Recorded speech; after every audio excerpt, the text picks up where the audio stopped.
Hey gang, welcome back to Joe Daddy's Garage. I have to do something a little different today. I'm filming with my iPhone and I'm trying to use a handheld gimbal. The reason for that, well, I have a bunch of video that I filmed on the Cobra project, but the software that I'm using, apparently the AI, is fighting with it. Some reason they upgrade, and it changes all the whatever.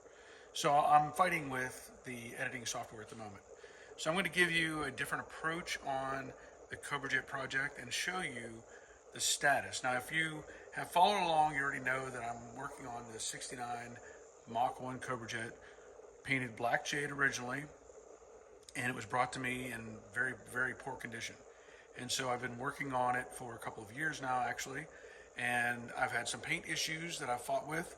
Part of that was clear coat problems, stuff that I did wrong, and I've addressed that. And when I make a mistake, it's on me. It's not on the owner or anything like that. It's my responsibility to fix that. So I'm going to show you the car, and I'm going to try to use this gimbal setup that I have. I'm not used to using this, and so it makes it a little bit different. But I'm going to use my iPhone. Hopefully this works out. So I'm going to turn the camera around and show you where I'm at with the Cobra Jet. Okay, so again, I'm going to play with this little gimbal and see if I can't figure this out. All right, so this is the status at the moment. I've been sanding and buffing and taking care of issues with the clear coat. I have finished up the valance, the rear valance, as you can see here. I did a sand and buff on that, got it straightened out, and I had also worked on other parts of the car. I'd sanded and buffed the roof and the doors and got everything looking really, really nice. Now, recently, I have refitted the doors onto the car, and I also had installed the deck lid and the extensions. Let me play with the camera a little bit here. So, that is all looking really, really good. I'm very happy with how this is fitting, and I am testing out or looking at the stripe kit. So I had ordered a kit to do the stripes, the original style stripes on the car, and those were on the sides, obviously, and this is where it goes on the deck lid. So it'll run across here as per the original. It'll come across these extensions, and I also have new letters to go into the deck lid. Along with that, I have coming to me soon new tail lights. I have new backup lights coming, and I have, of course, the rear valance, and I have new bumper brackets and a new rear bumper and a new front bumper and new brackets as well. So here's the car, as I had said, sanded and buffed. These wheels and tires are from my Mach 1. I don't know what they plan to use on this car at a later date, but that's what I have on there for now. Here I have the quarter extensions, which I sanded and buffed, cleaned those up, installed those recently, or yesterday. Also, I put in the door handles, and I put the mirrors on the car. So these are all looking really, really good at this point. I had also installed the wiring that goes from the A-pillar into the door, and put that back in. That's the original wiring, of course. And up front here, I want to point out some things. This little bench I've set up this is the rest of the sticker kit that it will go on the side of the car. And these are the original door latches. And I ended up taking the little carriers clips that went through these holes in various locations for the rods and put those back into the new door latches or latch assemblies. So all that is working. I still have one I have to replace. I know that one of these had broken, so I can't use it. I got to get a new one. Along with that, these are the original door handles. And on this car, I had put in this new handle kit. This is an older kit, but it's the same as anything else. This was bought years ago, Mustang's Unlimited. And it came with these attached to the handle itself. So what this would do is connect onto this portion of the door handle, And then when you push the button, it makes this piece rotate outward. I know it's hard to do this with one hand, but it makes this piece rotate, and that makes the door unlatch or open. The problem was on the 69 and 70 cars, I know that the ones I have are different. Like this has this shape, and on the original car, the latch piece was actually curved. And so this kind of interacted in a different way. And this was a problem. This was actually hitting inside of the door. So I ended up taking the original pieces off of those door handles and putting them on the new ones so that I could make the door work properly. Now, the driver's side mirror still had the cable attached, and I did not disconnect that. I ended up taping all that off when I was working on it, and everything worked out fine. So that's all inserted back in the door.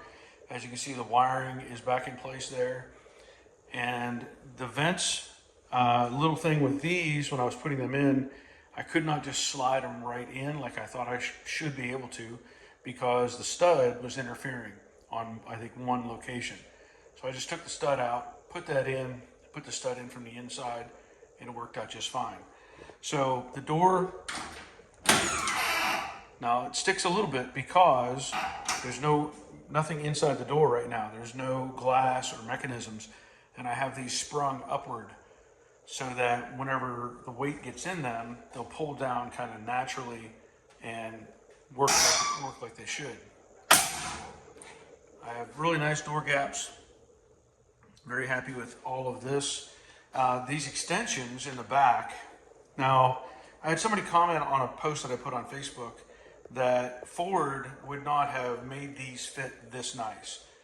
Now, I think what Ford had in mind was to have them look like this when they were new.